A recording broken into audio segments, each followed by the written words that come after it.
pushing everything over the wall. I saw arguing, and I'm like, yeah, but so how We many had something we could lay up on the top, There you go. making slopes like that. All right, we are ready. What it's worth, let me know. Yeah, ready to go. We're good. God, I never knew so many people liked city council meetings. Oops, I've got, let's see, one from Councilman Draymond, one from Councilman Quintero. Directed at whom? For the old ones. Thank you. Good evening, everyone. Welcome to the October 5th, 2010 meeting of the Glendale City Council. May we have the roll call, please? Council members: Draymond, Here. Friedman, Quintero, Here. Weaver, Here, Jarian. Here. Councilmember Draymond, would you lead us in the flag salute? I would. Would the audience please stand and place your right hand over your heart and join me in pledging allegiance to our flag. I pledge allegiance to the flag of the United States of America and to the republic for which it stands, one nation, under God, indivisible, with liberty and justice for all. Please remain standing for the invocation. One of the great humanitarians and civil rights leaders, Mohandas Gandhi, wrote that the best way to find yourself is to lose yourself in the service of others. Tonight, as we deliberate the important issues before this body, each of us must look to find ourselves by committing to lose ourselves in the service of our neighbors, friends and families, the businesses and educators, and countless others who make our city great. Let us pray that our city continues to move forward and find ways to remain prosperous and safe. We also pray for the many men and women who are currently serving in our armed forces and are stationed abroad on the front lines of combat in harm's way. Keep them safe, and may their mission end soon and their return be swift. Amen. May we have your report, please? The agenda for the October 5th, 2010 regular meeting of the Glendale City Council was posted on Thursday, September 30th, 2010 on the bulletin board outside City Hall. Thank you. And what is the next item? Next item is presentation and appointments. At 3A is the agenda preview for the meetings of October 12th, 2010. Ms. Beers. Mr. Mayor, members of the City Council, for October 12th, there is no Glendale Housing Authority business agenda items. For the Glendale Redevelopment Agency, we have one business agenda item. It's a public hearing. This is Director of Community Redevelopment and Housing regarding parking exception request for 28 spaces by ARTN TV for broadcasting studio production use at 4407 San Fernando Road. That afternoon, we do have a joint public meeting of the Glendale City Council and the Glendale Redevelopment Agency and the Housing Authority at 2:30. This is the Director of Planning, consideration of alternatives for green building policy and implementation in the City of Glendale. For that afternoon, again, we have a special meeting, which won't be at 2:30. It'll be sometime after that. We have two items. General Manager of Glendale Water and Power. This is extension of annual services contract to provide periodic maintenance and repair services of Horiba analyzers at the Grayson Power Plant. And General Manager of Glendale Water and Power, professional state strategic planning, legislative representation and advocacy, intergovernmental liaison, and political analysis services. That evening, for the Glendale City Council meeting, we have a number of action items. Under action items, we have City Manager regarding federal lobbyist. This is a report that's coming forward. City Manager, this is regarding the Arroyo Verdugo subregion. And General Manager of Glendale Water and Power, this is consideration and discussion of Proposition 23. We have a number of items under hearings, three of which are from the Community Planning Department regarding Glendale Register of Historic Resources Listing and Mills Act contract for three different properties. One is 1339 Romulus, one is 1441 Royal, and the other is 1640 Art Even Avenue.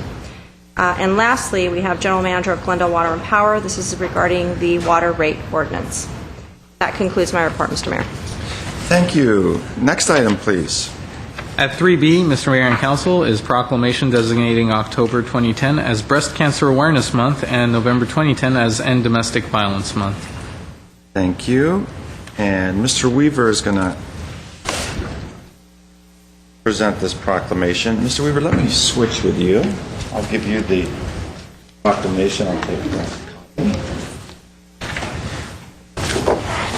And accepting this please come forward. Ladies, I have, on behalf of the Seroptimists International of Glendale, a representative.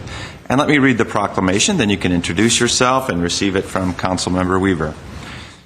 And it is as follows. Whereas October and November are National Breast Cancer Awareness and End Domestic Violence Months, and whereas an estimated 211,240 plus new cases of female breast cancer were diagnosed, while an estimated 2,000 plus new cases of male breast cancer were diagnosed in 2009, and that mammography is recognized as the most effective method of detecting breast changes that may be cancer long before physical symptoms can be seen or felt.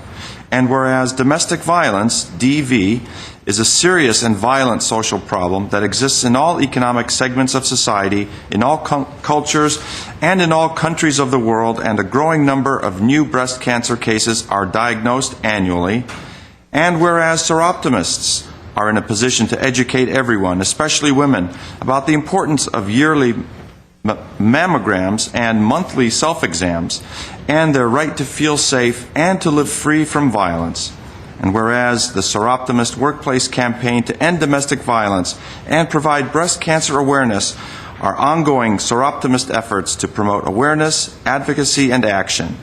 And whereas Seroptimist, an international volunteer organization for business and professional women who work to improve the lives of women and girls in local communities and throughout the world, has launched a region-wide campaign called Color Me Pink for breast cancer and Purple for domestic violence. Now, therefore, I do hereby proclaim the month of October as Breast Cancer Awareness and November as End Domestic Violence, with special recognition to Seroptimists of Camino Real region for their various contributions to many communities for advocacy, action, and awareness. Pleasure to present this to you. The story said that everybody knows somebody who's had cancer.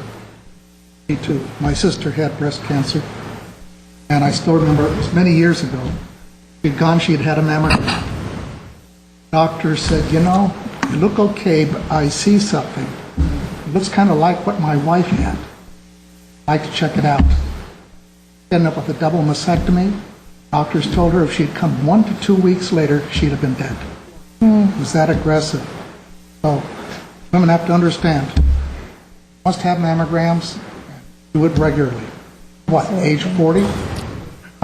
40 and yes. 40 and under. Oh, and over. Not under. So congratulations. Thank you very much. May I say a few words? Yes, you may. Thank you. Mr. Mayor, members of the City Council, Mr. Starbird, ladies and gentlemen, my name is Liz Merzine, and I'm the president of Seroptimists International Glendale, and I want to thank you for designating October as Breast Cancer Awareness Month and November as End Domestic Violence Month. As most of you are aware, Seroptimist is an international volunteer organization for business and professional women who work to improve the lives of women and girls in local communities and throughout the world. The Glendale Club identifies the needs of our community and then establishes projects that best address these specific needs. In addition to our commitment to the Glendale community, we are concerned with affecting changes at the national and international levels to improve the quality of life for women and girls. Each year we raise thousands of dollars to several charities and projects, including breast cancer services for all 3 hospitals in the city through our primary fundraising event, Bras for a Cause. Our club also provides a cash award to women in our community through our annual Women's Opportunity Awards program. Recipients, many of whom have overcome enormous obstacles, including poverty, domestic violence, and drug and alcohol abuse, and they may use the awards to offset any costs associated with their efforts to attain higher education, such as books, childcare, and transportation. Additionally, our club participates in the Seroptimist Work Campaign to End Domestic Violence.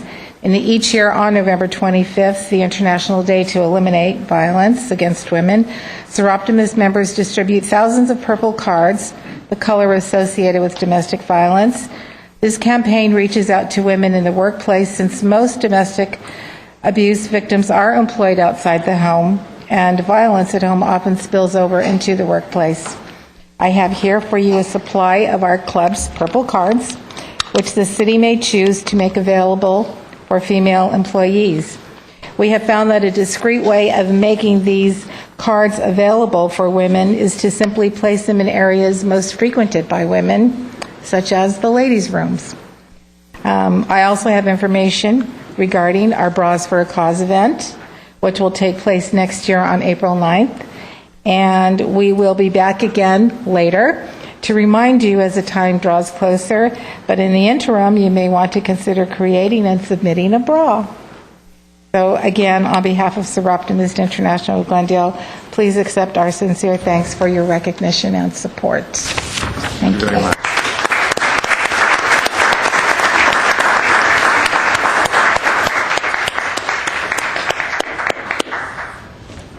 The next item, Mr. Kasakian.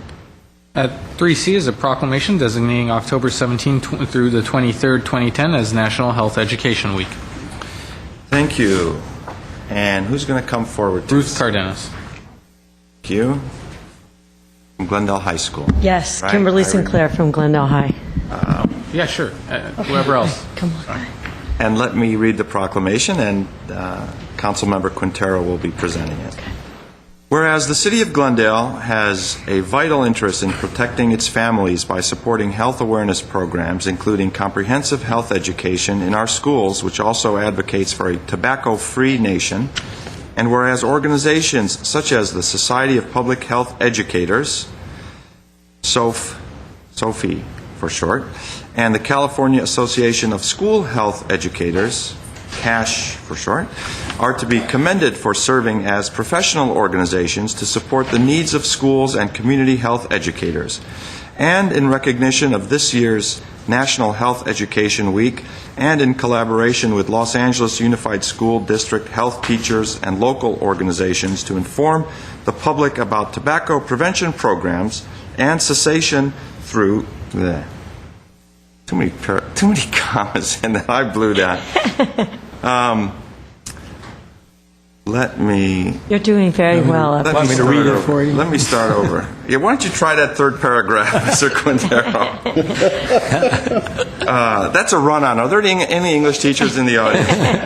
Let's try it again. Whereas in recognition of this year's National Health Education Week, and in collaboration with Los Angeles Unified School District health teachers and local organizations to inform the public about tobacco prevention programs and cessation through this year's theme, A Tobacco-Free Nation Through Health Education, we can strengthen the foundation in building a smoke-free nation. And tobacco use causes more than 5 million deaths worldwide annually, with over 10,000 deaths in Los Angeles County, annually costing over $4 billion. Now, there are way too many zeros in this. I'm sorry. I'm assuming it's about $4.3 billion in lost productivity, medical expenses, hospitalizations, and long-term disability costs.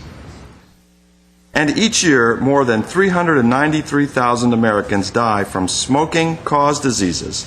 Another 50,000 die from exposure to secondhand smoke. Each day, almost 3,900 kids try their first cigarette, and approximately one-third of youth smokers will eventually die from a tobacco-related disease. And cigarette smoking is the #1 preventable cause of death in the U.S.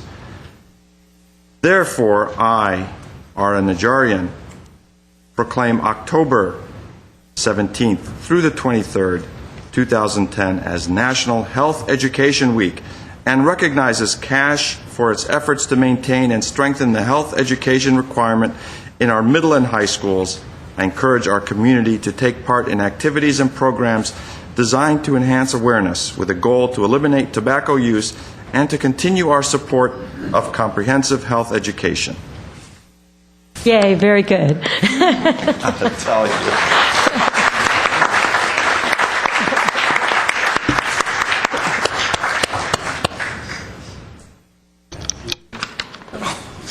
Thank you very much. It is very To the beautiful. kids in the audience, don't forget what they were saying. Don't. You gotta get that one. That's right. Bad idea. Plus, it's trillion? Thank you very much. My name is Kimberly Sinclair, and I teach health over at Glendale High. And I'm also representing the California Association of School Health Educators. We want to thank you for supporting and recognizing National Health Education Week. CASHI is a statewide member organization representing health educators in the state of California. Approximately 100 of the 1,100 school districts provide health instruction, which includes tobacco prevention. Health education is not mandated in the state and is intermittent throughout the state at best.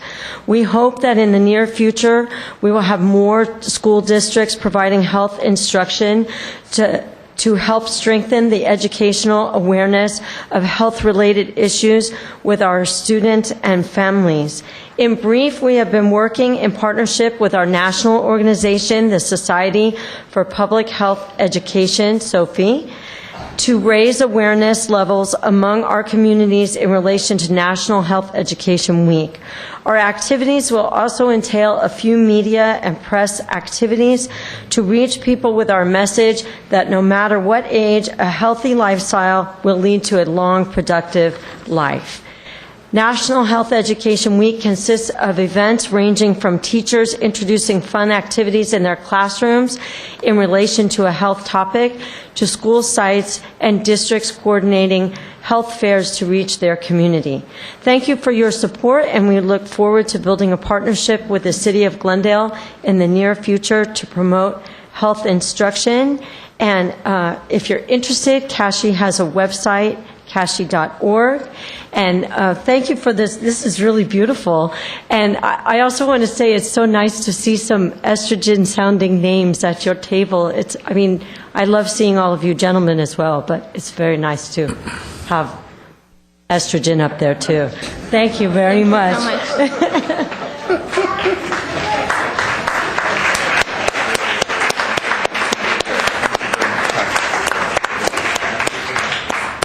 Next item, please. Well, after those two proclamations about very serious issues, it is, on a lighter note, my pleasure to announce that 3D proclamation designating October 2010 as International Walk to School Month. Thank you. And the producer upstairs says I better give this to Mr. Draymond to read because I've flubbed two of them so far. We don't want to lose our ratings. Okay, well, I'll be happy to read it. This is a proclamation related to International Walk to School Month. Whereas hundreds of children could be saved each year if communities...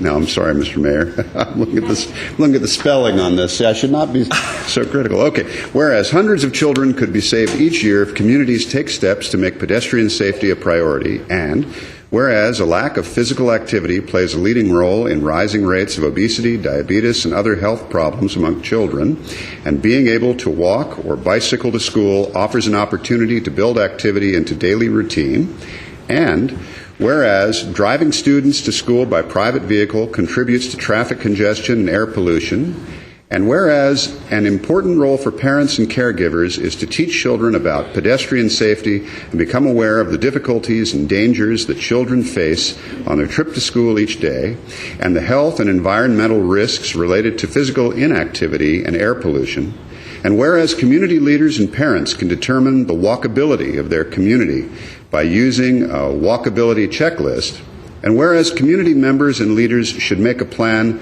to make immediate changes to enable children to safely walk and bicycle in our communities, and develop a list of suggestions for improvements that can be done over time, and whereas children, parents, and community leaders around the world are joining together to walk to school and evaluate walking and bicycling conditions in their communities, now, therefore, our Mayor, R. Najarian, proclaims the month of October as International Walk to School Month and encourage everyone to consider the safety and health of children this month and throughout the year. And it's signed by our Mayor, R. Najarian. Very excellent job, Mr. Draymond, and I will reward you with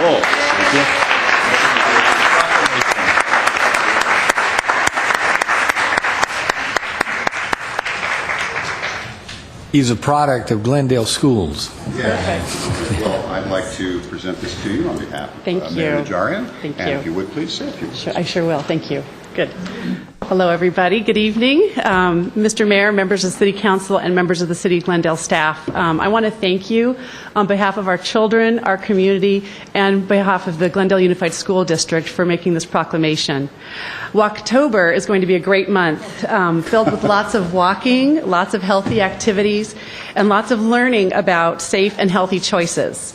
As you know, International Walk to School Day is part of our Safe Routes to School program here in Glendale. This year we have 17 schools registered to walk in this event. We are tied only with the city of Riverside for the whole state of California. So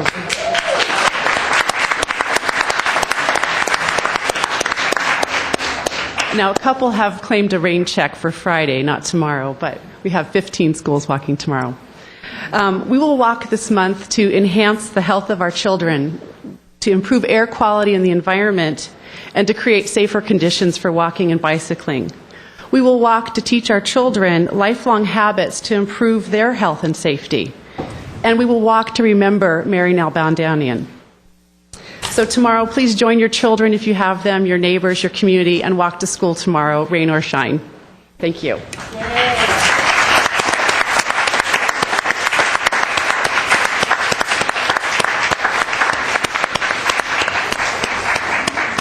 Thank you very much. And I will be at Balboa Elementary School tomorrow, walking and giving a welcome to the students to start their school day. The next item, please. Next item by the way, I do want to acknowledge the presence of some of the younger folks that are in the audience today. We have some folks from R.D. White Elementary School. How many?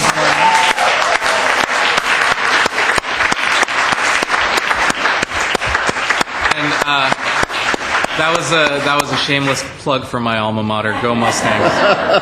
In fact, even Margaret Hammond is wearing purple in honor of the R.D. White Mustangs. Thank you, Margaret. Is there anybody here from Glen Oaks Elementary? Sorry, Dave.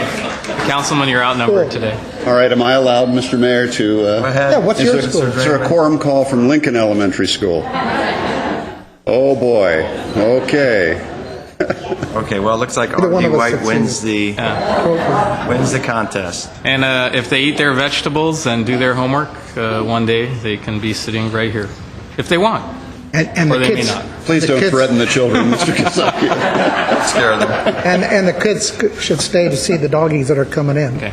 Our next presentation, Mr. Mayor, at 3 is a presentation of Canines in the Park, October 9th, 2010, a very important event. We have Officer Schultes and Sam, and we have Officer Feely and Yudi, I believe, coming into the chambers. Make sure you make a pitch for these kids to come to the park. Good evening. My name is Officer Feely, and this is my partner, Officer Schultes, and his little four-legged partner running around, Sam, and mine, Yudi. We are here to welcome everybody here and all of our viewers at home to our second annual Glendale Canines in the Park, which will be October 9th from 11 a.m. to 7 p.m., or 11 a.m. to 4 p.m. at Verdugo Park. It's going to be a lot of fun activities. We're going to have low-cost vaccinations for dogs and cats, as well as microchipping. We'll have pet adoptions through the Pasadena Humane Society, a lot of great food and music. We'll have lots of fun events for children. We'll have face painting, balloon animals, rock climbing, and because it's close to Halloween, we'll have a Halloween costume contest for the pets. So make sure you bring some costumes for your dogs because we have some good prizes for them as well. What else? We have some live police canine demonstrations as well. So you could see these guys in action. And the purpose of this event is to raise funds for our future dogs. Our current dogs are going to be retiring in the next 1 to 3 years. And to replace 4 dogs with the cost and the training to be fully up to speed is about $100,000. So with the success of last year's event, we're proud to say that we did raise enough money to buy and fully train 1 future police dog. So if we can do that every year, we'll be well on the way to replacing all 4 of our dogs in the next 4 years. And secondly, I'd like to just say that we've had some great support from the city. Community services and parks have been fantastic, as well as the city clerk's office. And they've been very supportive in all of our efforts in getting this thing underway. So, and I believe there is a PSA that GTV6 has been running. I'd like to have it run now if possible. Come join the Glendale Police Canine Unit for Glendale Canines in the Park. This free event will be dog-friendly, family-oriented, and fun-filled, featuring live police canine demonstrations, low-cost pet vaccinations, a pet adoption fair, and pet first aid seminars. Enjoy a barbecue, great music, and activities for the kids. You can even enter your dog in the costume contest. All proceeds from this event benefit the Glendale Police Canine Unit. So see you there on Saturday, October 9th from 11 a.m. to 4 p.m. at Verdugo Park. And again,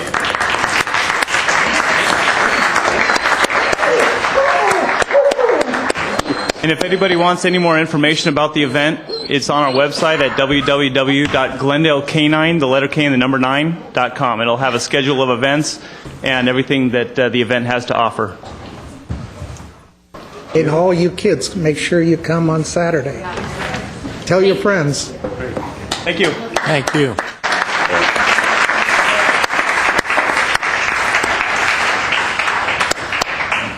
Mr. City Attorney, I have a request from the public to speak on this item. Oral communications. It's not an appointment. Okay. So will the person who submitted a card on this item please address his remarks in the oral communications segment?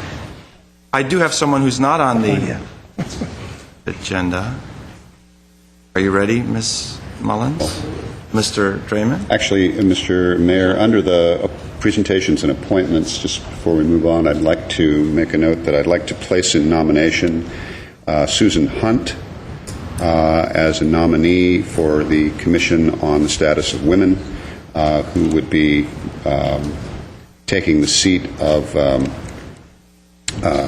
Ms. Pillsbury, who will be leaving the Commission. So I'd like to place Susan Hunt in nomination for next week. It will be placed. Thank you.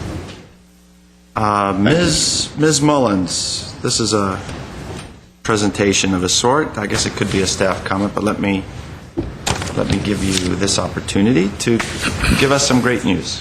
Great. Thank you, Mayor Najarian and council members. I am here tonight really excited because on Sunday we have our 9th annual Unity Fest event, which is an international street fair.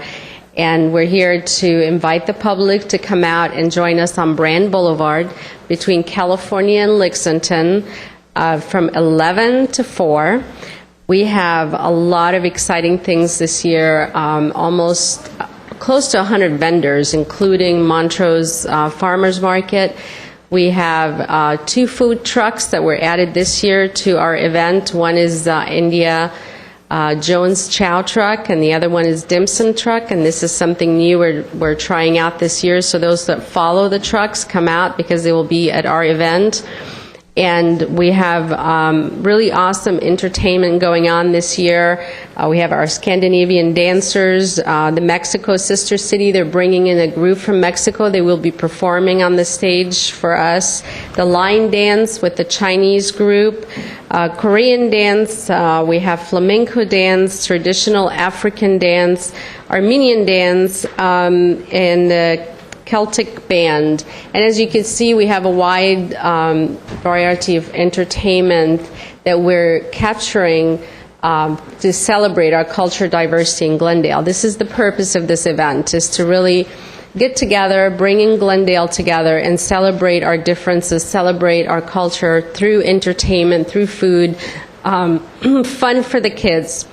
I can't begin to tell you how many activities we have for all our children here in the crowd, so you make sure you tell Mom and Dad to bring you out on Sunday on Brand Boulevard, because we have lots of games and entertainment for the kids as well. I think the most exciting thing maybe for the committee and myself, first of all, I want to bring this to everybody's attention. We have Mario Lopez, so the camera can catch him, our celebrity host, is going to be joining us this year. This is our first year to have a celebrity at the event, so we're really excited that We've been supported by Mario Lopez, and he is a resident in Glendale, so this is even more exciting for us that he's doing this. And, of course, all of our legislative members will be also joining us. So we have a lot of things happening on Sunday, and I'd like to invite everybody to come out and join us. And before I end my remarks, I know Councilmember Dreeman would want to add to some of the things, because we're also very happy to have Councilmember Dreeman and Laura Friedman as co-chairs for the committee this year.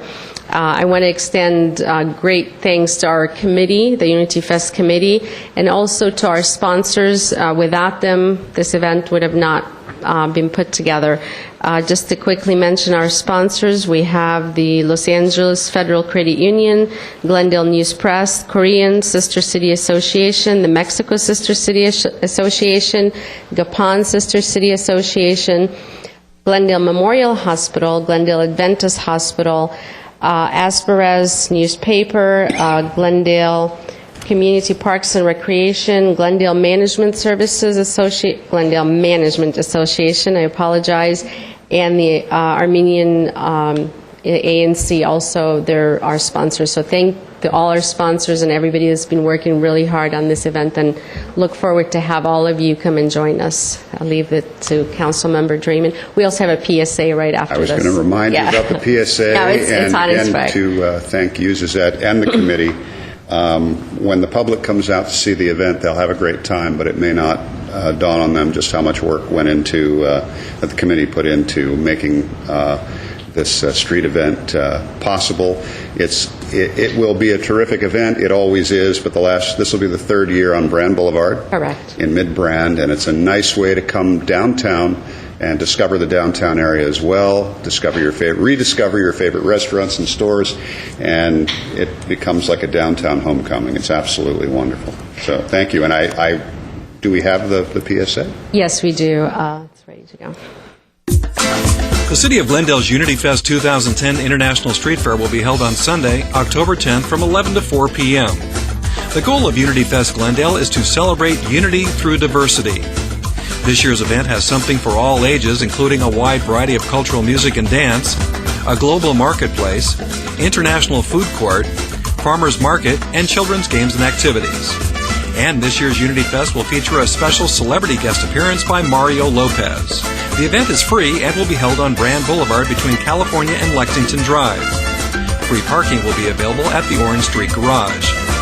Those wishing to be a co-sponsor should call 818-548-4844. For a vendor application form, please go to the Glendale City website. That's Glendale Unity Fest 2010, Sunday, October 10th from 11 to 4 p.m. on Brand Boulevard in Glendale. We'll see you there. Thank you. And Zuzette, could you also mention while you're there about the passport? Because Yes. that's something new that we're doing that should be a lot of fun. Well, it is, and there's going to be a great opportunity for those that come out and spend money on brand and help the vendors that have joined us this year. For each individual that spends $50 buying food, going to merchants, even going to any of the merchants on Brand Boulevard in the 200 block of Brand, will get a stamp on a little passport that we'll be giving out. Once they spend $50, they bring it into our information booth, and what we'll do is we'll have them eligible for a drawing. And let me just throw out there some of the prizes that we have, because I'm sure a lot of you will be going after the prizes. We have 4 days, 2 nights on a cruise ship to Mexico. And that's for 2 people, value about $750, so that's a great price for $50 to spend with the vendors. We also have a 1-day cruise, overnight cruise. We have 4 tickets to Disneyland, park hoppers. We also have 2 nights, 3 days at the following hotels: Rosarita Beach Hotel, Los Rocos, and Festival Hotel.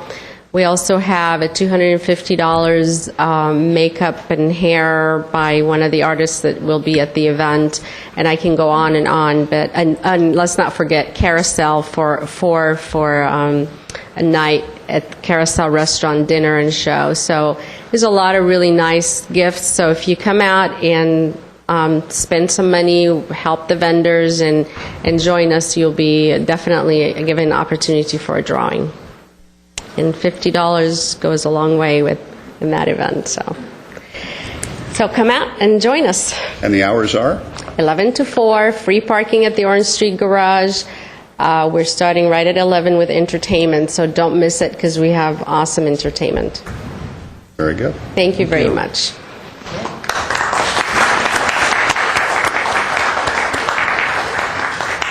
Mr. Weaver. Mr. Mayor, may I suggest that maybe the kids need to go home to get a nap? They'd like to take a break, let them leave. This may be See? a very good time to excuse the children if they... Go home and do your homework first, though. I figured they weren't going to stick around. They were just trying to figure when it was diplomatic to get up and walk out.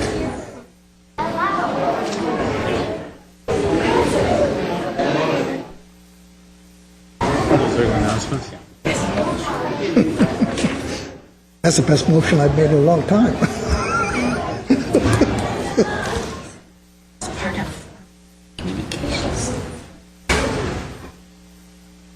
I'll keep that. Okay, who's left? I'm sorry. Yes. That's For a target audience.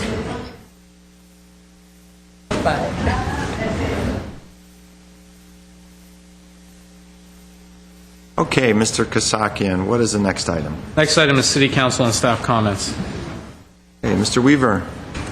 Yeah, I received a memo last week, and I just wondered if we could agendize to have a discussion on our overall communication strategy that's going to be taking place in the city. Got a memo on it. It'd be interesting to talk about where we're heading on something like that. We all got the memo. I just think we ought to talk about it. What are the projected strategies, where we think we're going, whatever, if somebody will agree to do that. Okay. Well, I will certainly join you in asking for that to be agendized, Mr. Weaver. Thanks, Frank. Easy with Frank. Well, He's busy. anything else, Mr. Weaver? Oh, no. Thank you, Mr. Draymond. Okay, well, Mr. Mayor, I'm going to turn to Steve Zern. Mr. Zern, we were talking about an issue of asking for public outreach up in far North Glendale, La Crescenta area, and while we're up there with that, can I ask if you can sort of summarize for me what's going on over on Piedmont Avenue? I'm getting a fair number of emails related to that, and I understand what the problem is there on Piedmont. I'm just not sure that some of the city folks who aren't familiar with the area really understand what's going on there. Mr. Zern, Mr. City Manager, what happens is that the La Crescenta on-ramp to the 210 freeway is the last freeway on-ramp that you can enter the 210 and still connect to the 2. See, it's the one furthest the last one as you're headed eastbound that you can enter the 210 and still connect to the 2. So what happens at certain peak times is that the cars that are waiting to get on the 210 at that point at La Crescenta Avenue give up. They're in a queue. And so they look for the quickest way to cut through to the 210, the Glendale freeway on-ramp over in Montrose in the Valley High area. So they cut across Piedmont and drop down to Montrose Avenue. That's what they're doing. And it's become a speedway. And so that's the concern. And I know that doesn't sound like it makes a lot of sense unless you live in the area and know the peculiarities of it. So when people call in and they say, hey, they're cutting through Piedmont to get to Montrose Avenue and off to the Glendale Freeway on-ramp on Verdugo Boulevard, it probably doesn't make sense, but that is exactly what's happening. And so we've had some residents on Piedmont ask for some relief in the form of traffic bumps and traffic lumps and so on. And they want to put a petition together, but I want to make sure that they're accorded the exact same abilities to do that as anyone else in the city, that it is handled through our toolbox that we've established through TPC and all of that, and it's not something that's going to be sort of micromanaged away from them. They're under the impression that that's what's going to happen.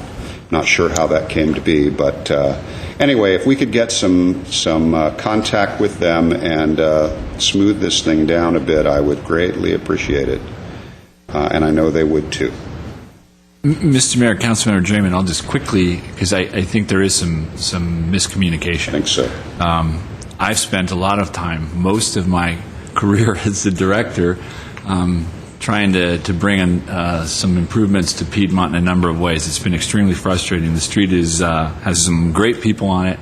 It's just the conditions and existing layout of the street has made it difficult for us. But right now we're in the process of resurfacing the street and making some improvements to it drainage-wise as well.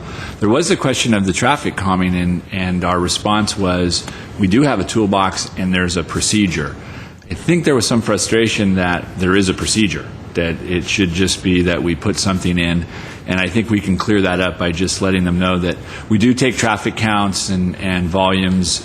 We don't want to do that now because we've started construction, so people aren't going on there. People aren't driving as they normally would, right? And not able to speed. In the meantime, I've already asked the staff to be thinking about, from a topographic standpoint, in that I think there's a couple of different options, and we'll look into those. But we're aware. We are aware. That was brought to my attention, and the time I spent last fall and winter up there with the storm management had occasion to go through there and see. It does definitely change during certain periods of the day. So we are going to attempt to bring that relief as best we can, incorporate it into some of the work we're doing up there. But we did want to take the counts and do the work.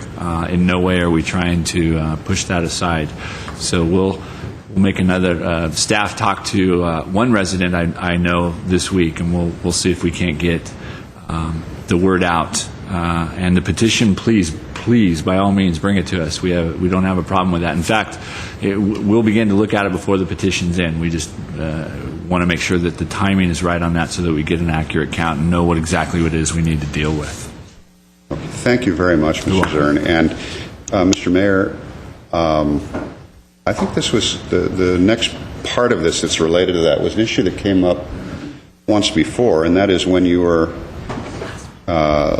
trying to circulate a petition for the stakeholders on a block, that is the property owners. And then when you have a block that is primarily apartment houses, it gets to be very difficult to find the property owners and be able to make the case to them. Sometimes they're not residents of the city and so on. So it comes back to the issue of the residents living on the block versus necessarily the property owners. That's something we might want to address at some point, or at least find out whether or advise the residents that are trying to do these petitions whether or not they can talk to the actual residents on the block that are affected day to day, or the property owners who are non-residents of the block and sometimes non-residents of the city. Very good. I want to add one thing to those comments, and I think the root problem in that particular location is the excessive queuing of the vehicles waiting to pass the meter, the on-ramp meter. The problem is as follows. Caltrans has designated that as 2 cars per cycle. Unfortunately, they've placed the sign that says 2 cars per green well in advance of the actual traffic signal itself. So by the time a typical motorist gets to that traffic signal, he's forgotten or perhaps was never aware that there's 2 cars per green. So it adds to the backup. So if we could get, and let's contrast that to maybe Glendale Avenue or one of our others where the sign indicating how many vehicles per green is right on the signal. If we can write a letter to Caltrans to, we can't do it ourselves, can we? Go and move this sign. No, of course not, Mr. Mayor. We wouldn't do that. But it would be great if that sign was closer to the signal.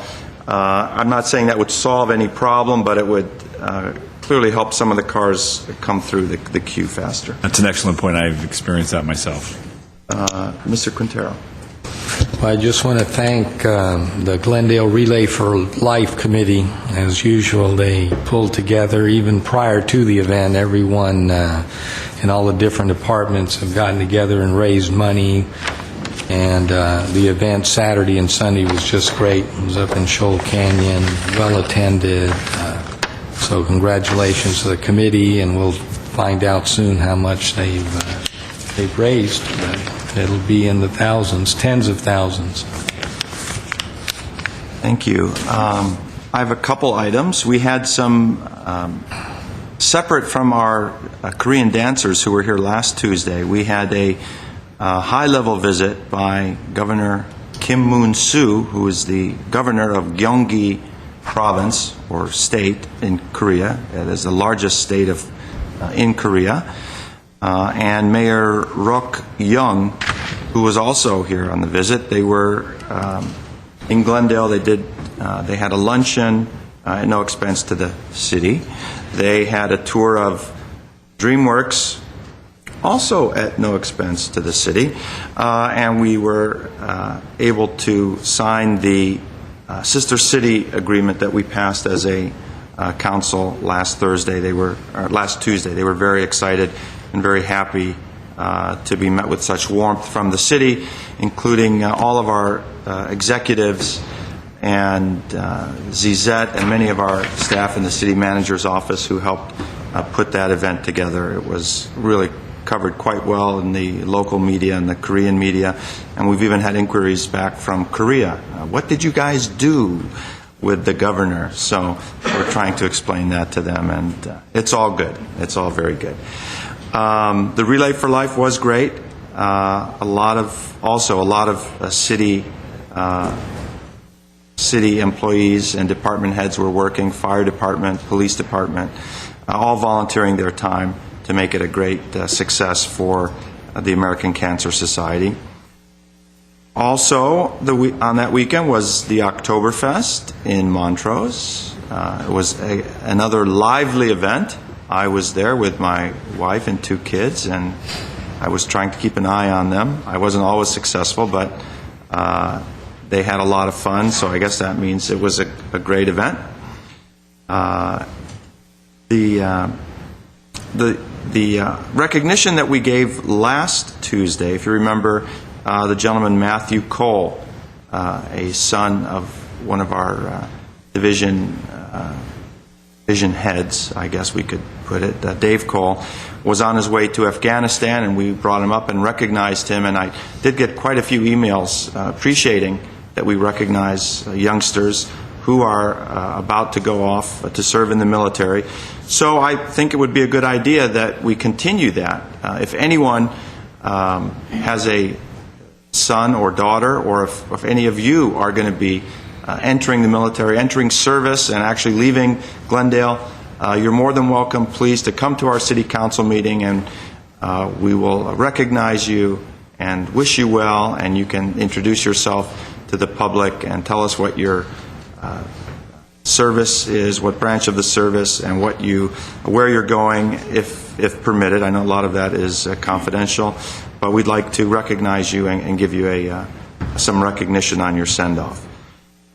It was a busy week for me. I also am just returning from San Antonio, Texas, where the American Public Transportation Association was having its annual convention. And I was there with the hopes of winning the Board Member of the Year award, and unfortunately, I didn't make it. You were robbed. Big sigh from the audience. It did go to another board member from another state, but I was one of the finalists, so that was exciting to be in the running. So you lose that election, but there's always another election right around the corner, and I'm talking about the Army of Pink. So the Army of Pink, and I'm not going to talk about the other candidates. I've been much too kind and much too supportive. But go to the GlendaleAdventist.com website, Army of Pink, and vote for the mayor. That's all you have to do. Vote for the mayor. I've got a nice promotional video, too. You can laugh at that. It's a lot of fun. And in conjunction with that, on Wednesday, tomorrow night, the Glendale Latino Association is going to have a mixer at the Alex Theater in the forecourt, and all the candidates for the Army of Pink will be there, and you can mingle.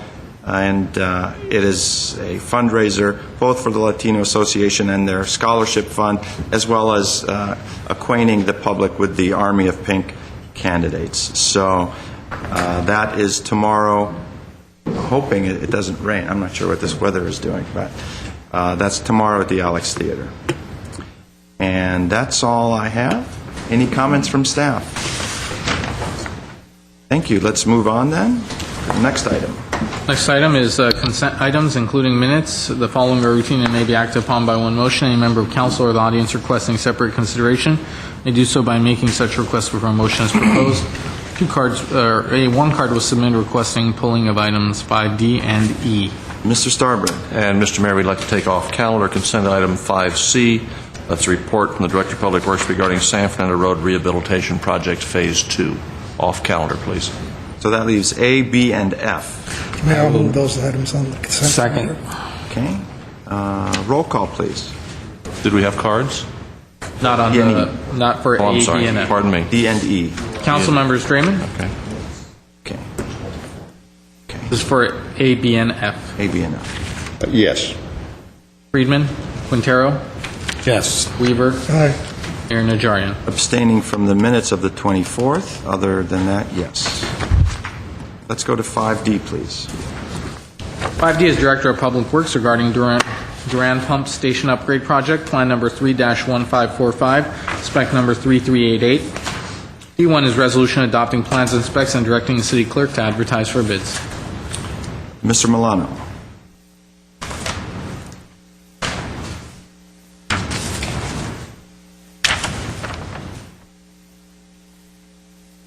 Mayor Najarian, members of the City Council and City staff, my name is Herbert Molano.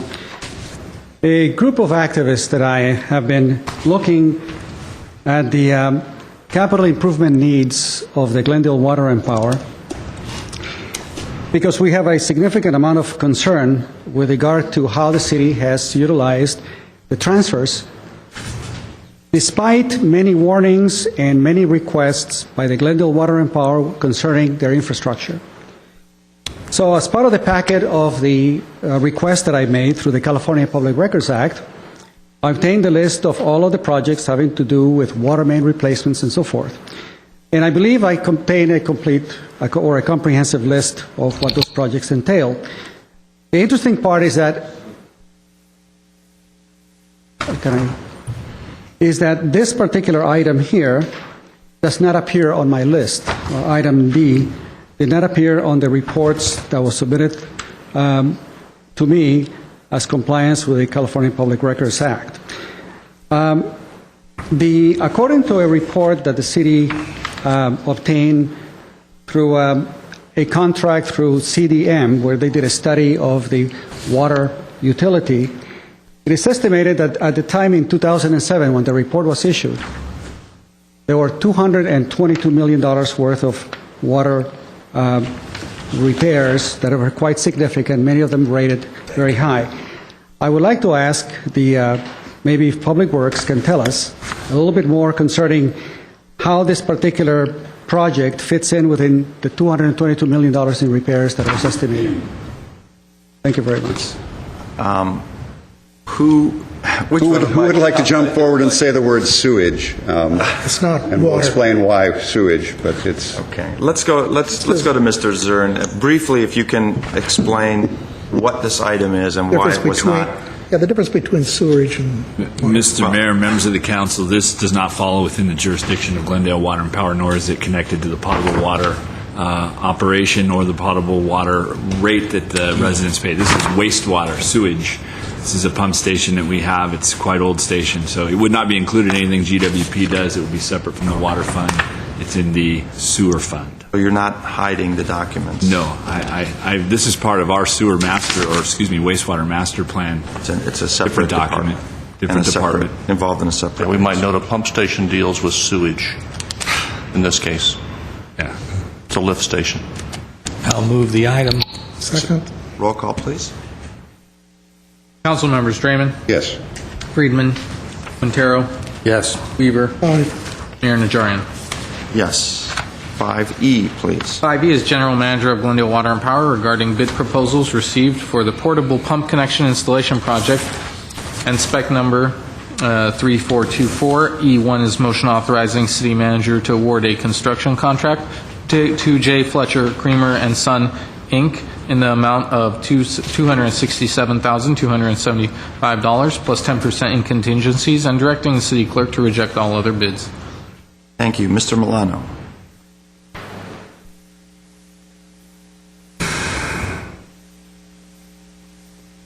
Mayor Najarian, I've just realized that this is a portable item of $267,000. Again, this is not an item that I saw within the particular report, but maybe someone can explain a little bit further what this project entails. Thanks. Okay. I'll move 5E. Is Mr. Hayes briefly please explain to the public what this $267,000 is getting us? Good evening, Mr. Mayor, council members, staff. I'm Pat Hayes, Principal Civil Engineer, Water. This project is a project to provide increased reliability if and when we have a power outage or in the event of emergency. We have portable pumps that can be connected to the one of the several 23 pumping facilities to keep water flowing in the system without electricity. We can run it with gasoline-powered generators and pumps. So if we had a significant earthquake and had these in place, it would be very valuable. Yes. Thank you. Is there a motion? So moved. Second. Roll call, please. Council members Draymond, Yes. Friedman, Quintero, Yes. Weaver, Aye. Mayor Najarian. Yes. Next item, please. Next item would be oral communications. Okay, and this is the 3-minute portion of oral communications regarding matters of community interest. The first speaker is Tony Riviera.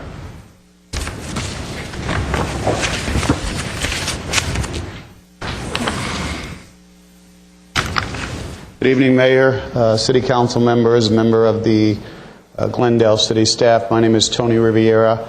I am the president of the Angelinos baseball team, which has been recently awarded a franchise in the California Collegiate League. We are going to be based out of Casey Stengel Field, featuring some of the most talented college players in America. Last year, the All-Star Game was televised on Fox Television Sports. It went into 64 million homes on a national basis. This year, the city of Glendale has been awarded the All-Star Game, anticipating about 67 million homes that the television broadcast will take place in this year. We're also going to feature the city of Glendale in some commercials on Fox Sports National. Mayor Najarian and Mr. Chapchin attended our press conference last week, and we were very well received. We're a nonprofit organization, and more importantly, we're all about family entertainment.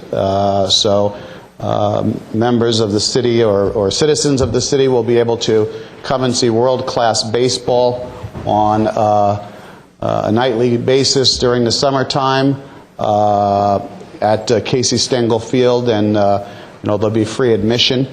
Last year, the #1 draft pick in America, Bryce Harper, played in our league. Last year, 60 members of our league were drafted into the major leagues. So we've had some huge success, and we're looking forward to featuring Casey Stengel Field and the beauty of the city of Glendale, the beautiful city. I'm also a business owner in this city, owning and operating the Primo Hospitality Group, which is Cafe Primo out of the Americana brand, and I believe that this will bring strong economic impact, as well as our goal is to have about 1,000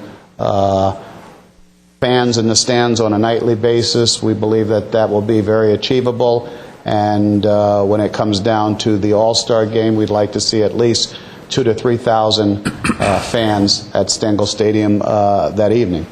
So I just want to introduce myself and hope that council members will come down for opening day, which is June 3rd, I believe, against Las Vegas. And, it's going to be a world-class baseball at its best. Great, thank you. Mr. Quintero. I want to say I'm sorry I was out of town. I didn't have the opportunity to attend, but I'm very excited about it. I read the news press. I'd actually started working out a little bit in the hopes that if I enrolled in college again, I might get a second shot at pitching. But anyway, it's great. I mean, it's great for Glendale. I think it's going to be just a tremendous asset for the city, and it's going to be a financial plus for us. I mean, these are well-attended games, and in addition to the broadcasting and so forth, I mean, the actual people that come to attend these games. So I'm very excited, looking forward to Thank you. Working with you. Thank you very much, Tom. Thank you. Thank you, Mr. Riviera. Terrell McDougall. Terrell McDougall. Ron Farina. Good evening, Mr. Mayor, City Council, and members of the city staff.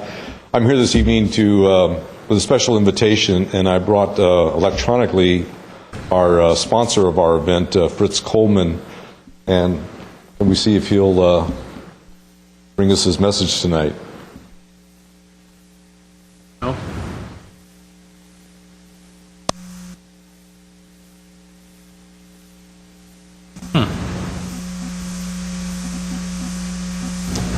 Hi, it's Fritz Coleman inviting you to the 19th annual Fritz Coleman Comedy Night to benefit the Glendale Crescenta Valley chapter of the American Red Cross. It's Sunday, November 7th, 7 o'clock, Glendale Center Theater. Call 818-243-3121 for tickets or go to arcglendale.org. Thank you to the Phoenicia Restaurant for hosting our VIP reception. Tickets still available. And thank you to the Dietline family who has donated this theater for 19 years so we can do this benefit. Hope to see you there Sunday, November 7th. He put a lot of information into 30 seconds, but let me just go over it one more time. This is a great event. Many of you have attended and supported it over the years. It's coming again November the 7th. That's a Sunday, the first Sunday of November at 7 p.m. Again, tickets are only $25. It's a great event. Fritz personally lines up about 4 comics. Sometimes he has more, but he has great stand-up comics that come and entertain us. And it's a great family tradition. If you haven't been to the Center Theater, it's an interesting place to do comedy in the round. We're only doing one show this evening, that evening on November the 7th, so we're probably going to sell out, so hope people will buy their tickets and not be disappointed. Thanks for the opportunity to make this announcement. Thank you. The 9-member speech and debate team for UN Global. Sorry? The UN debate team? The UN debate team.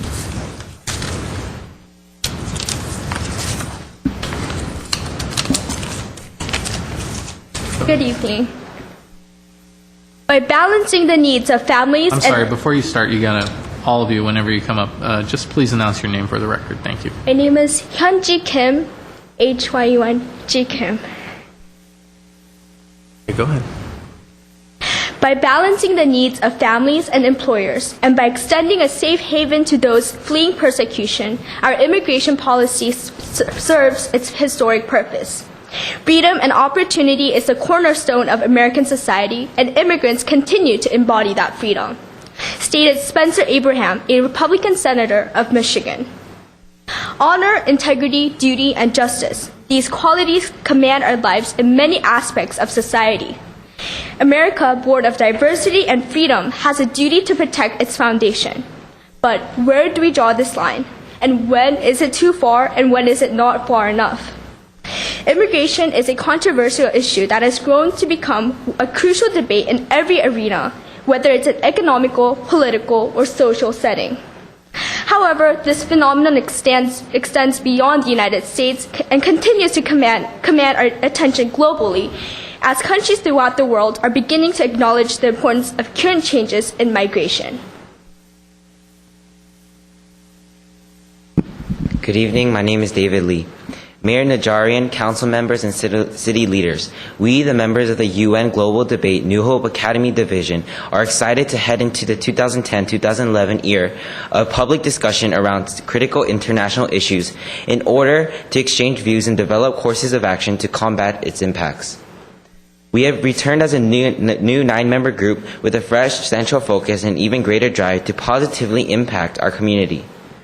Last year, we centralized on the ongoing effects of the global environment, the responsibilities we hold, and the repercussions that will prevail without the concern of the care of the Earth's inhabitants, us. However, this year we will be treading a different path with the contrasting approach on a foundational circumstance that continues to interlink all members of society. The current campaign stands. Nations of the world should increase protection of the economic and social rights of migrants.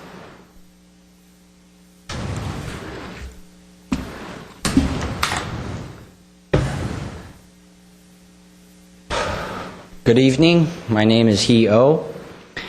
International migration is essentially the movement of large-scale groups of individuals who leave their homeland in search of political, religious, economic, educational, and social opportunities or stabilities. It is more commonly referred to as immigration, emigration, or any movement of people across defined borders. Reasons for leaving a country are referred to as push factors, whereas reasons for entering a country are referred to as pull factors. The current flow of migration continues to be a diffusion that opens and develops from poorer countries to richer and more stable nations. Although small-scale local migrations was common before, globalization has enabled large-scale migration over greater distances and in much shorter periods of time. The contemporary alterations are subject to the direct and indirect effects of globalization. For instance, effects can branch from enhanced transportation to the continued gap between rich and poor countries. However, one of the more subtle yet definite impacts trickles into countries through culture and contrasting ideals. Major culture clashes, changes, and emergences may develop due to new cultures entering new locations, new and old cultures reforming into hybrid cultures, and or the inability for old cultures to accept the changes. Such circumstances may widen the generation gap because the young generation embraces novelty while the older generation defends originality. There are also circumstances in which increased migration becomes a catalyst for Western influence to dominate indigenous cultures. Nonetheless, partnering the positive and negative impacts of migration is an endless cycle. Hello, my name is Seungyeon Choi. To extend globalization, one of the core sources of migration, has resulted in a large-scale movement of individuals seeking new opportunities abroad. Amidst the ongoing changes, the United States remains one of the most diverse nations, and thus a leader in entering the pervasive global fad, the international migration. In relation to the United States, migration can be categorized into three major scales: the national, the state, and the local. On the national scale, individuals and families leave their country of birth in search of political, religious, economic, educational, and social opportunities in America. In countries of origin, migrants contribute to development by transferring remittances and transmitting new ideas and technologies. In countries of destination, migrants fill gaps in labor demand and provide skills to make the economy more productive.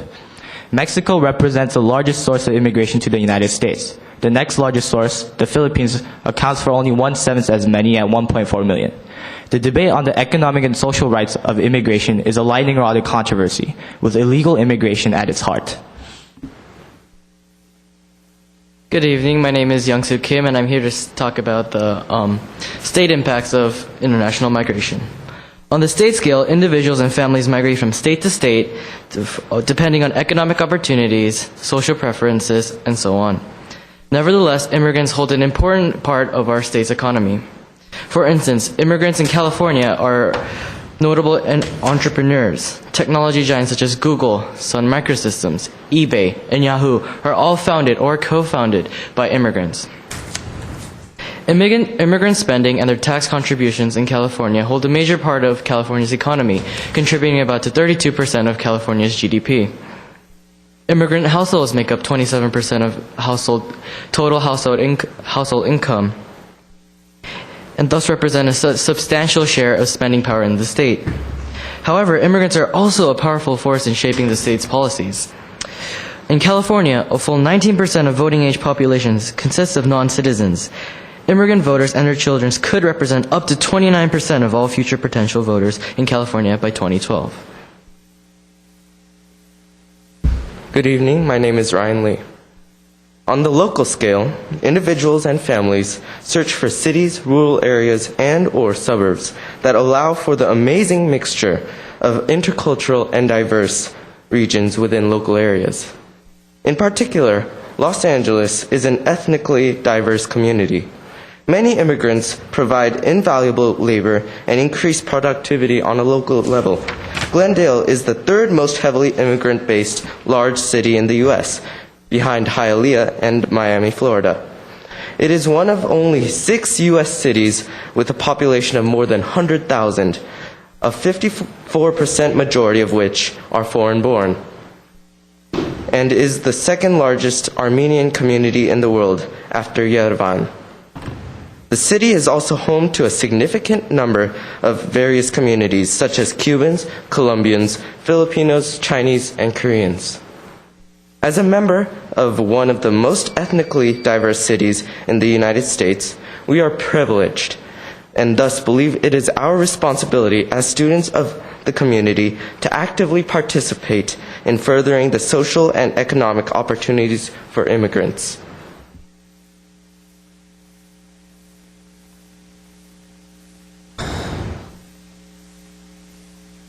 Hello, I'm Mauro Lee.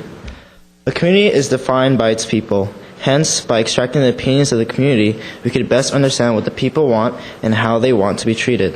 Throughout the fall semester, the UN Global Debate New Hope team will be interacting with the community in various ways. Last week, the Global Debate students interviewed the business owners and community members of Montrose on various aspects of diversity and the continuously growing immigrant population. Next week, on October 10th, we will be taking part in the Glendale Unity Festival. At this event, we plan to open a Korean culture booth through which we will share with the Glendale population how Korean culture, economics, and politics has affected America throughout its existence in this country. Through the use of posters, pamphlets, and interactive activities, we can invoke positive responses from the residents of Glendale, and together learn to better understand and learn how international migration is being viewed by the population of Glendale. By doing so, we can discover what methods would be most effective to further our goal of understanding our local community's perspective on international migration. Hi, my name is Julie Kim. Please stop by and join us in our activities. We will also have tasty Korean snacks ready. True, in this globalized world, regulations are not perfect. Some enter the border under illegal circumstances, while others wait numerous years and invest innumerable finances to become a legal immigrant of a new country. But simply labeling them as illegal aliens or refugees from ghetto places does not resolve anything. The time to act is now. We, the members of the New Hope Academy UN Global Debates, plan to thoroughly research the foundations and details on the influence of international immigrants, devise ways to minimize harms of globalization, and maximize the goods of multiculturalism. Thus, we ask once again for your guidance and support. We, as students and future leaders, will continue to push forward to become exemplary members of our community. Thank you. Thank you, and we'll see you at the Unity Fest with your booth.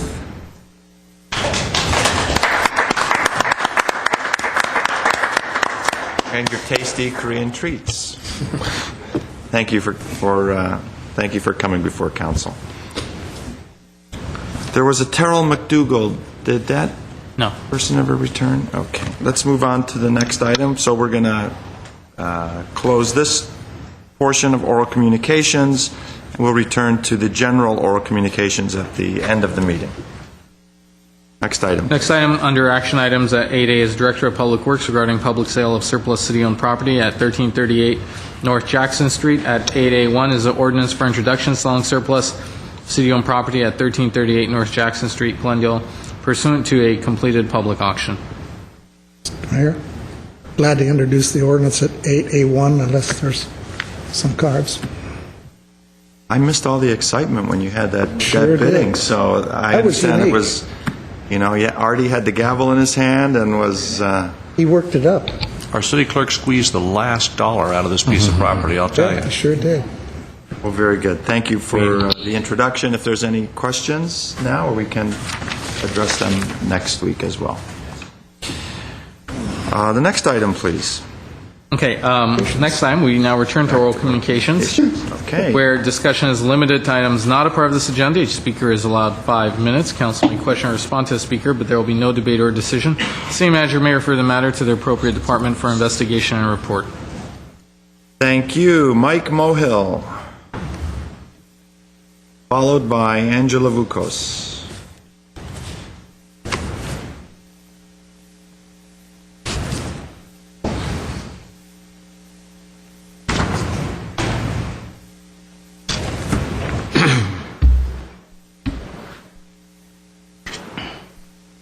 Good evening, Mayor, Najarian, and council members. My name is Mike Mohill, long-term resident of Glendale. Where is Glendale Police Department? Last week, several speakers stepped forward and complained about policing policy of the city. The theme of the speakers was, when you need a cop, nobody's home.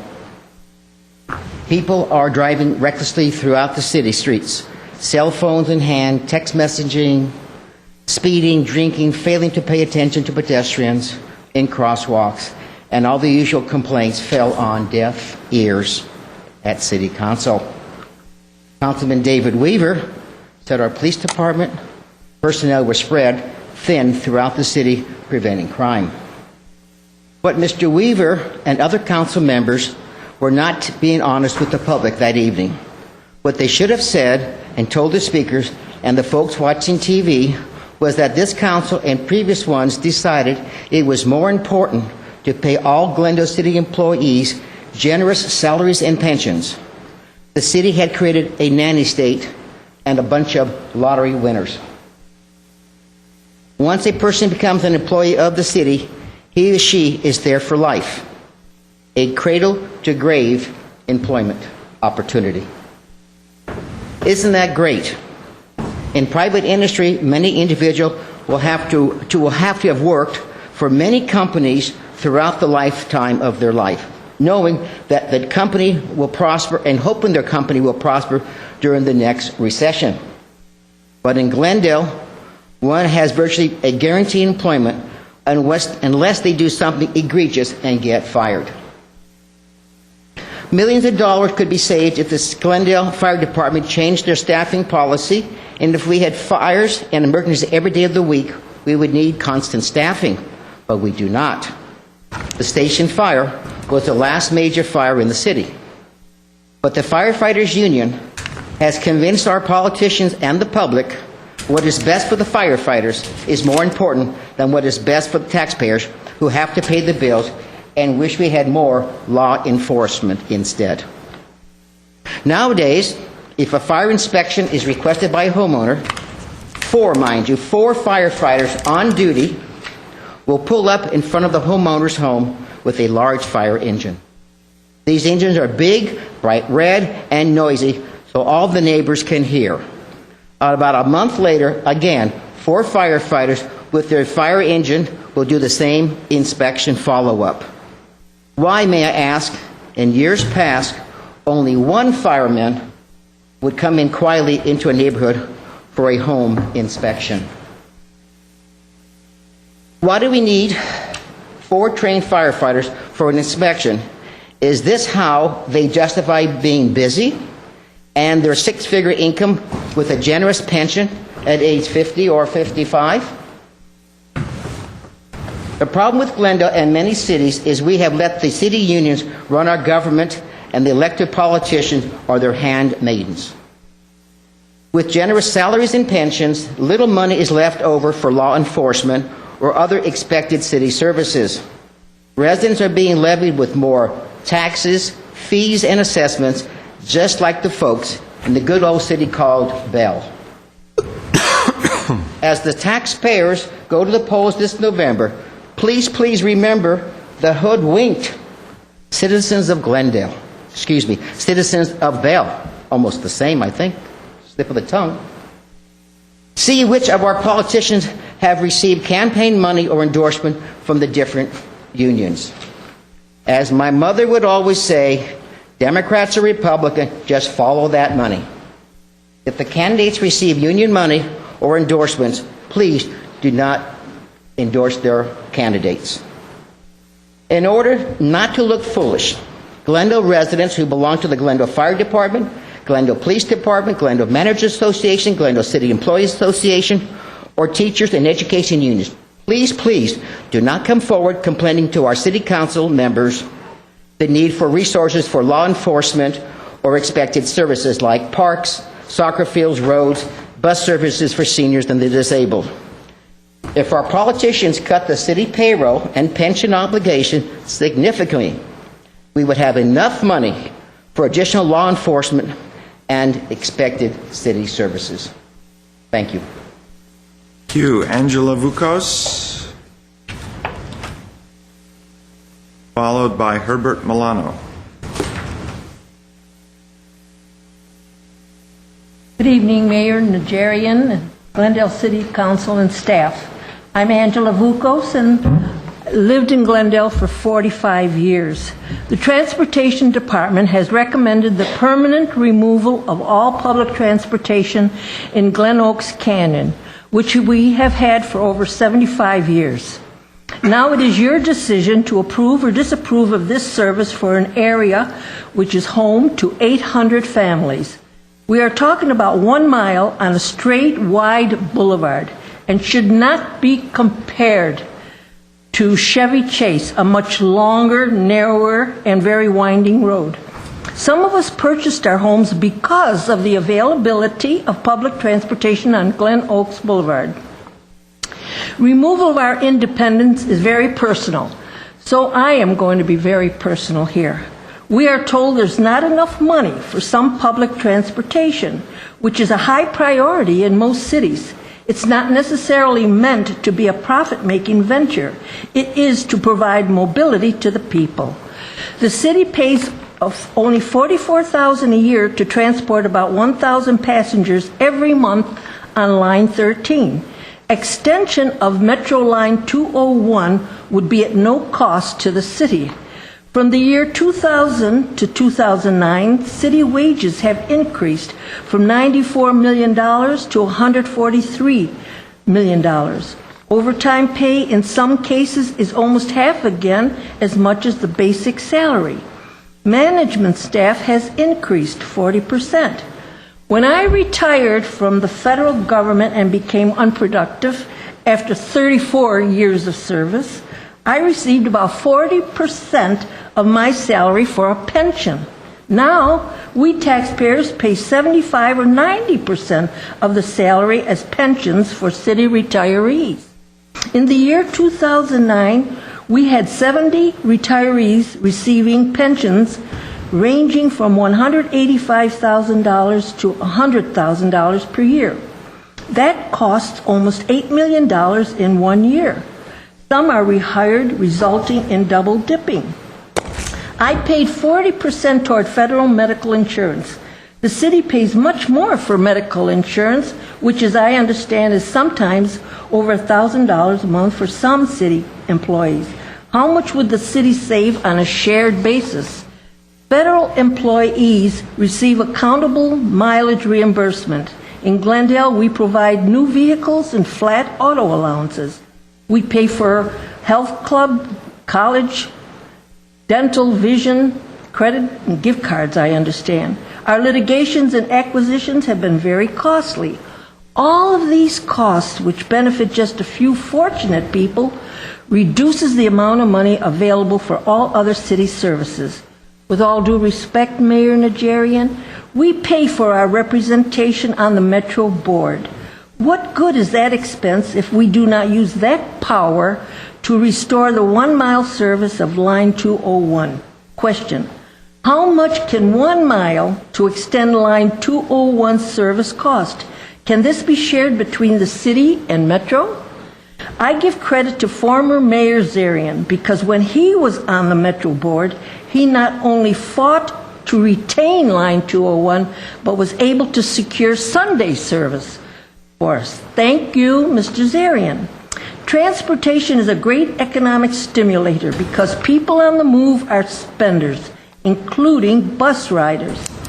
If it is determined to remove this 1 mile of bus service, we may have to hold up a need a ride sign or hitchhike, which I truly have had to resort to in the past. Would any of you wish a member of your family to be stranded as we will be when this necessary public service is terminated? We hope you will favorably consider the students, workers, elderly, and handicapped who depend on this public transportation for their freedom. It's like cutting off our legs. Thank you for your compassionate understanding of such an important matter. Thank you. Thank you. Herbert Milano, followed by Margaret Hammond. Mayor Najarian, members of the City Council and City staff, my name is Herbert Milano. Well, I don't think I could have put the situation in Glendale as clearly and as succinctly as this past speaker. This past speaker clarified in 5 minutes the issues that I and many other activists have come before you to address it. Yet, this lady comes before you to ask for some compassion and understanding, some empathy. I think that's the one ingredient that is missing here. You see it when you look at the budget, and you see it in action. For I don't know how many years I've been asking that the city take a good look at Recreational Planning Area 10, where these offices are. It's an incredible deficient area with a very high density. It's not being taken care of. The roads between Duran and the roads across to Geneva, the same pathway that Mr. Starber takes, I drove it today. Many potholes, horrific situation. Not as horrific as it is in LA, because their corruption is much greater. But corruption, I'm talking about the corruption of the empathy and the need for this city to behave and respond to the public in a way that is responsive. That's the reason why I promoted your candidacy, Mr. Draymond. That was the thought that you gave to me, that I thought you would be responsive to that. Adequate facilities for youth, we still don't have. Roads that need repair, we still don't have. Sufficient parking along the roads for on-street parking, especially around this area, we still don't have. Proper transportation for our residents, we don't, apparently we don't have. And yet, year after year, the budget continues to increase. We spend $400 million more now, annually, than we did 10 years ago. So where is that money going? And in answer to that question, I began to look at the CAFR, the Comprehensive Annual Financial Report. And the numbers are very clear. That money is going into salaries and pensions and benefits to a great degree. If I were to look at Mr. Zern's salary went up by $100,000 annually in the last 10 years. And I began to look at many of the other managers. This is one city where it has managers forming their own employee association. And if I look at the trends in the salaries for them as well, it's an incredible increase, well above the rate of inflation. The budgets for the police department doubled. The budget for the fire department doubled. But we don't see a commensurate increase in the benefits with regard to a commensurate lowering of crime. We don't see the impacts with regard to the fire and other emergencies that are commensurate with the kind of money that we're pouring into these departments. But yet, when it comes to the basic needs of the community, somehow we're not getting it. We're not receiving a commensurate amount of benefit for the amount of tax that we're paying and the amount of increases in our in our utilities and other fees. Next week, you're about to take on an additional increase to the water rates. You have been pulling money from the Water Department, in my opinion, in violation of the California Constitution. In 2007, there was a report that we were $222 million in arrears with regard to the infrastructure needed. And yet, you continue to pull money out of that utility. And the same has happened with the electrical utility, to the point where now we have to borrow money. So our debt has increased by the hundreds of millions. Our reserves have decreased by over 100 million. And so when residents come before you to ask for those basic necessities that we want, or that our stakeholders want, or our tenants want, we don't see it. You have the promises that come before. You, Mr. Nigerian, came, we're going to bring this, swimming facility and aquatic facility. 5 years in, I haven't seen the ground broken yet, because they don't take priority. The needs of the three major unions, police, fire, and managers, they take precedence. They take the money. And after a while, very little is left even for fixing the roads. I ask you to drive from Mr. Starbird's house on Mountain to Geneva and count the potholes. Count the intersections that are in dire need of repair. Look at the intersection of Mountain and Carmen, and the other intersection following that. That's not an indicator that this is a city that is really paying attention to infrastructure. It isn't. The money is being sucked out and put into the pay and pensions. I think it needs a whole new revision and a whole new look. Thank you very much. Thank you. Margaret Hammond.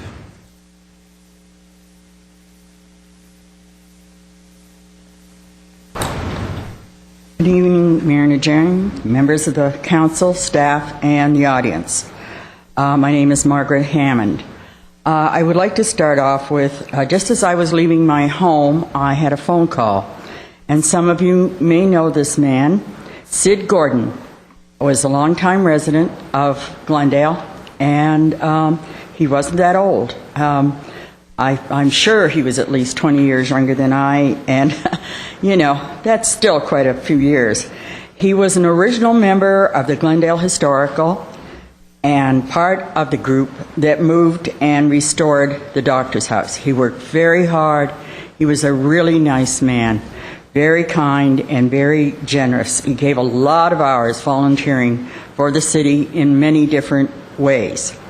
And another person that I heard this week was a lady that you met her when she would come here to speak, Evelyn Hansen. Now, I don't know if you knew that her mother, Audrey Hales, was also an original member of the Glendale Historical, the group that moved the doctor's house and worked on it for many years. Evelyn was a lady that lived up behind the Casa Adobe.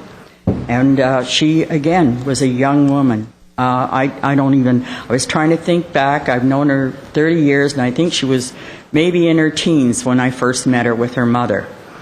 So it's very sad when we have young people that pass, and part of them, again, I know the one, Evelyn, was from cancer, and Sid, I imagine it was possibly his diabetes that he got and suffered from quite badly. He was a very nice guy. He really was.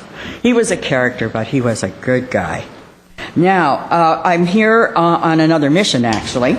As I've spoke of many times, 40% of the population of Glendale, meaning 80,000 people, is below Colorado, the freeway below Colorado and below Colorado. There's only one homeowners group to speak up for that area, and that group happens to represent 800 people on Adams Hill. The rest of them have no one to speak up for them. The other 79,000 are on their own. And that's why we end up with all this low-income housing, pool halls, banquet halls, dumped down in that area, south of the Colorado. The quality of life is just as important to the people in that area, these residents, as it is to the residents in the north end of Glendale that are north of the freeway. And it includes all of our council members. So that's what I'm saying. There's no representation for the lower half of the city. I'm referring to another facility that wants to operate as a banquet hall, the Palladio, on the corner of Adams and Colorado. This one has 500 occupancy, I get excited, and it has only 32 parking spaces, which they share with the shops on Colorado. Now, you know that's nuts. But anyway, if you look at, and the property, this will be less than 50 feet from their rear wall of that facility will be less than 50 feet to the apartment houses on Elk. Now, there are 200 residents on that side of the street behind this Palladio, and they were not informed that this was going to be happening. Yeah, there was a sign put out there about a week ago, and a friend of mine that happens to live in one of those apartments called me and said, "Margaret, do you know this and this?" And I said, "Well, yes, I thought you all had been informed." And when we questioned it, another person that we questioned about them being informed, we were told, "Well, yeah, we informed the owners." Well, the owners of those buildings live in Palm Springs or down in Newport Beach. They don't live in those buildings. And after all, the residents of those buildings are just as important as the rest of us here in Glendale. And a lot of us, they probably would like to live in the North End also. But don't forget, they pay electric, they pay trash, they pay water. So they are just as important as the rest of us as residents of this city. And I really do not understand why. I know according to the state law or whatever, all they have to do is inform the owners. I think that's wrong. And we're finding out more and more that this is what happens. And therefore, the people in those apartments are all of a sudden going to be finding their streets loaded. Where are they going to park? Valet parking? Where are the valets going to take it? 32 places for 500 occupancy of Palladio. Now, the hearings are going to be tomorrow. Thank you. Tomorrow. From 9:30 in the morning, there'll be one, and at 5 o'clock in the afternoon for that hearing on Palladio, getting the variances. Thank you. Archie Jahanian.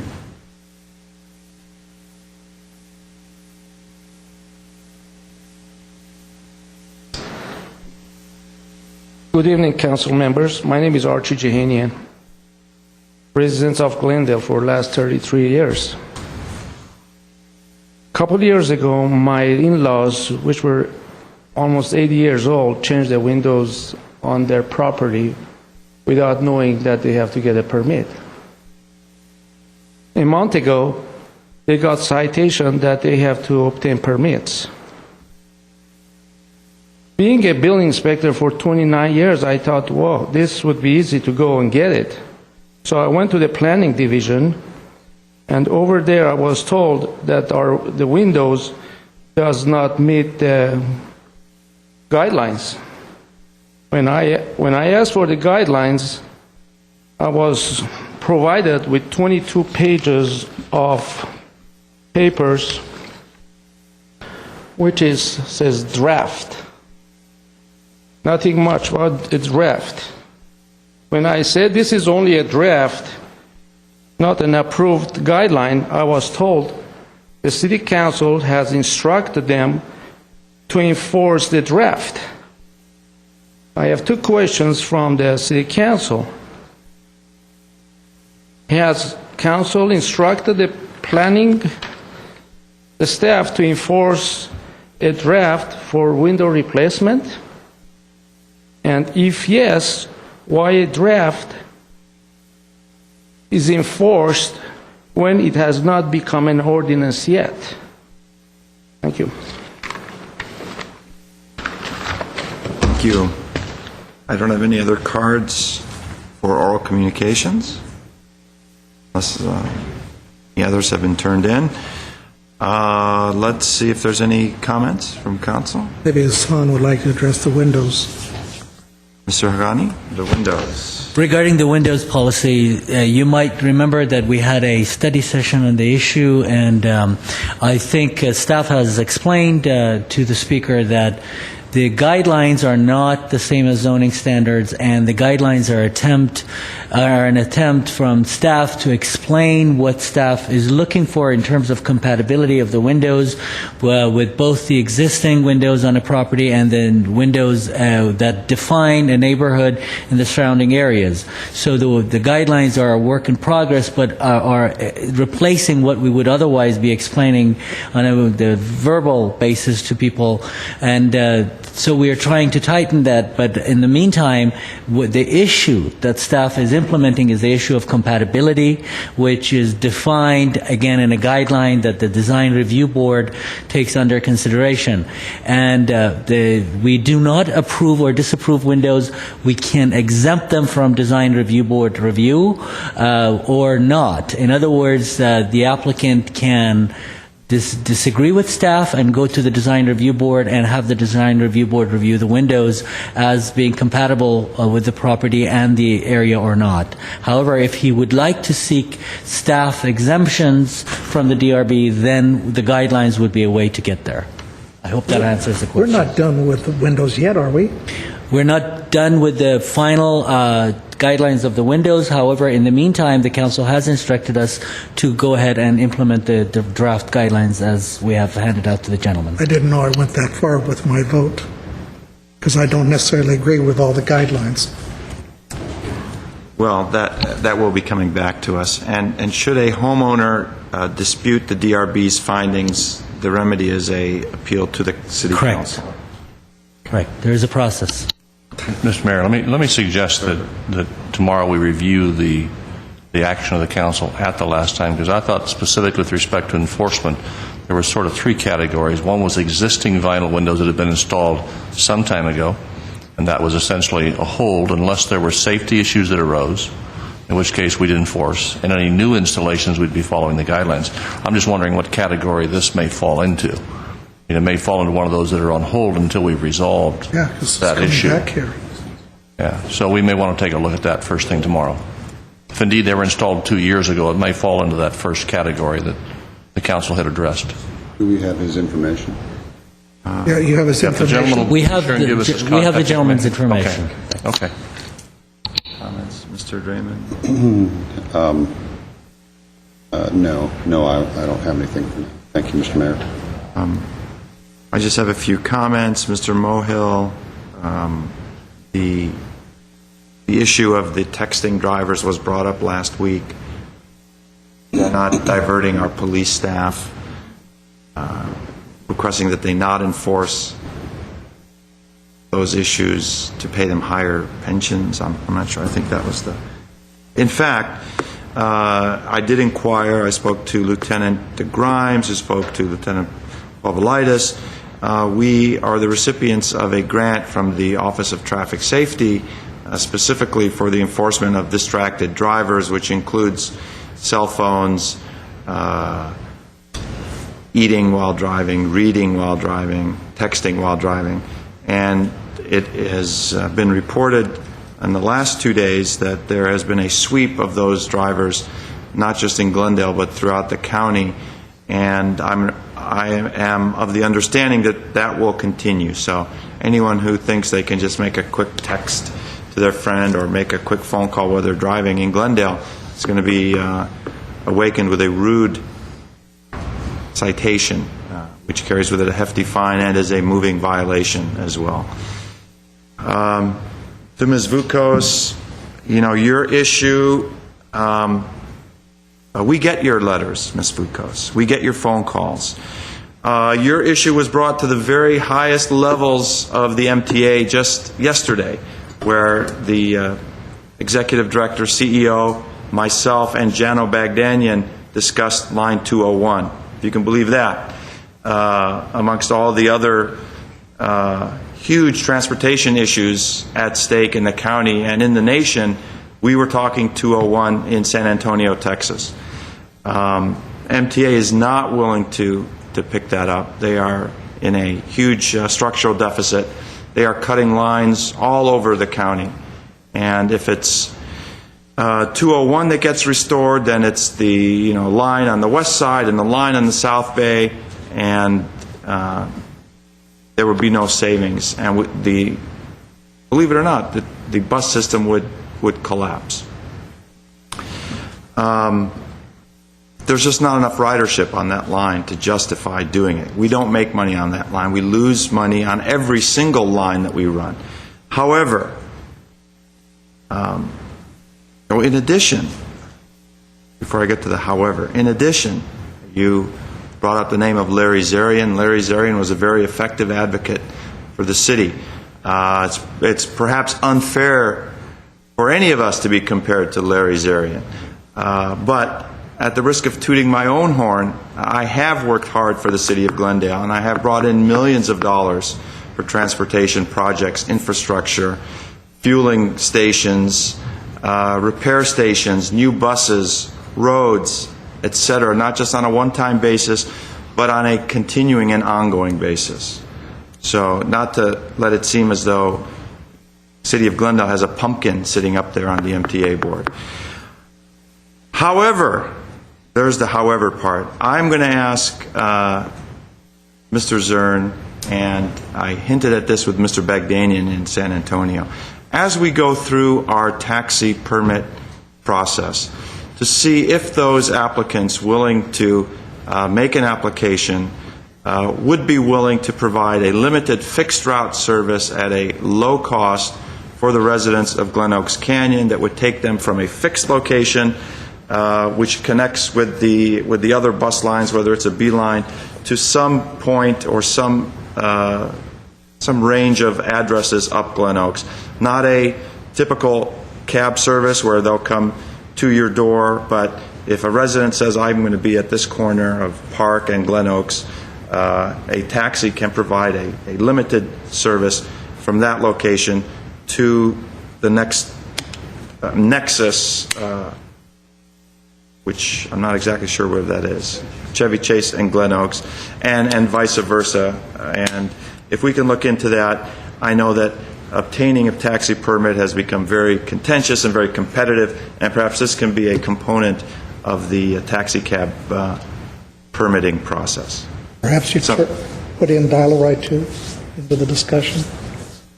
To look into all those. This would be in addition to a dial-a-ride, a low-cost, like a Southwest airline, if you will, of the taxi service. So we will look into that. We hear you. There's just not a lot that we can do without additional funding. Mr. Quintero. I have new business. Okay, we'll take your new business. I move that the city attorney be and hereby is authorized to enter into a retainer agreement with the law offices of McCoon and Harbor to represent the city of Glendale and all named defendants in the matter titled Hain versus City of Glendale et al., case number CV10-5930-GHK. The retainer agreement shall, in addition to other provisions, contain a fee cap for work as assigned by the city attorney. Second. Roll call, please. Councilmembers Draymond, Yes. Friedman, Quintero, Yes. Weaver, Aye. Mayor Najarian. Yes. Mr. Draymond. Mr. Mayor, I move that the city attorney be and hereby is authorized to enter into a retainer agreement with the law firm of Steichman Elliott LLP, Glenn Cranker, to assist the city of Glendale with issues related to Canadian taxes on natural gas transactions in Canada for a total amount not to exceed $15,000 Canadian dollars. Second. Roll call, please. Councilmembers Draymond, Yes. Friedman, Quintero, Yes. Weaver, Aye. Mayor Najarian. Yes. Motion to adjourn? So moved. Second. Urgent. Did you